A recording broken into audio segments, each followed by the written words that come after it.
कठौती रहेगी तो नारी बनेगी, इसलिए कठौती नहीं कठोता लेकर के आओ। क्यों? अगर जादू होगी तो कठौती से जरूर नारी बनेगी, लेकिन कठोता से पुरुष ही बनेगा, नारी बनने वाले नहीं है। इसलिए अगर बनेगा भी पुरुष तो एक कमाने ही वाला तो तैयार होगा, इसलिए कठोता में लाओ। और आज कठोता में जैसे ही गंगा जल ला करके जैसे चरणों के पास रखा, चरणों को धोने लगा, तो भगवान शंकर कहते हैं कि एक चरण भगवान का बड़े प्रेम से इसने धोया, धोता रहा। उसके बाद में कहा प्रभु ये चरण बाहर कर लीजिए, दूसरा रख दीजिए। और जैसे ही दूसरा रखा तो दूसरा भी उतनी ही देर तक धोता रहा जितना कि पहले चरण में इसने समय लगाया। जब धो करके तैयार हुए तो राम जी ने कहा अब चलें। केवट ने कहा नहीं। क्यों?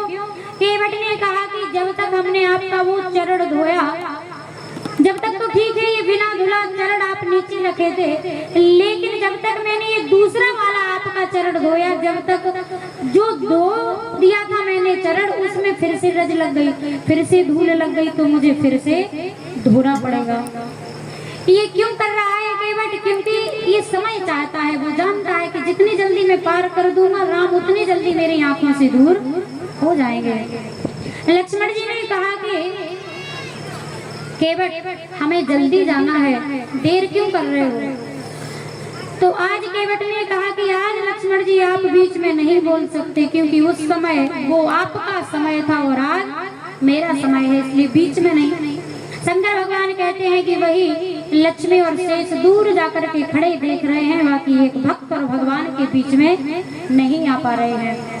बड़े प्रेम से चरणों को धोया। राम ने कहा एक बात बताओ, अगर आप एक चरण मेरा धो लोगे तो मुझे दूसरा जब कठोता में रखूंगा तो जो चरण तुम धो चुके हो वो मुझे नीचे ही तो रखना पड़ेगा, कहाँ रखूंगा?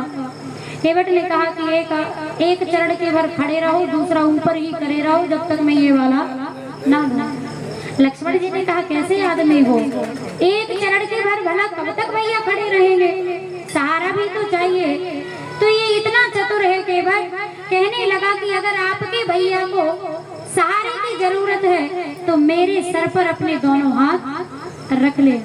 ये सीधे से नहीं कह रहा है कि प्रभु आप आशीर्वाद दे दो, दोनों हाथ मेरे सर पर रख दो।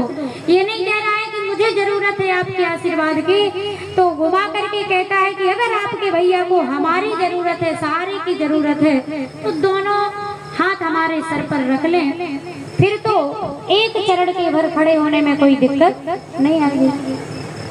राम जी समझ गए, मुस्कुरा करके दोनों हाथ उसके सर पर रख दिया, क्योंकि राम जानते हैं कि ये क्या चाहता है। बड़े प्रेम से चरणों को धोया। राम ने कहा भैया अब तो चरण धुल गए, अब तो नाव में बैठने दे। और आज जैसे ही नाव में सिए चढ़े रघुराई, आज जानकी जी को बिठाया लक्ष्मण जी, और इधर भगवान राम जैसे ही नाव में बैठते हैं तो केवट ने कहा कि रुको, पहले चरणामृत पहले सबको पिलाना है। और जो चरणामृत था सबको, पूरे परिवार वालों को सबको पिलाया। और आज बीच गंगा में जाकर के नाव को रोक करके भगवान से कहा कि प्रभु एक काम और रह गया। क्या?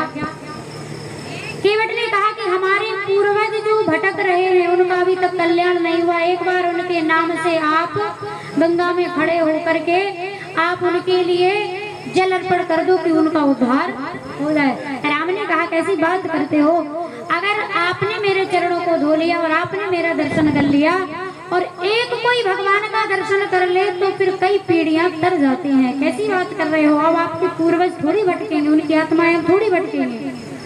और आज भगवान शंकर कहते हैं जैसे ही नाव में बिठा करके उस पार के लिए जाने लगा केवट, तो ध्यान देना, धीरे धीरे धीरे धीरे उस पार तक नाव पहुंचने ही वाली थी कि नाव फिर से केवट ने घुमा दी। लक्ष्मण जी ने इशारा किया।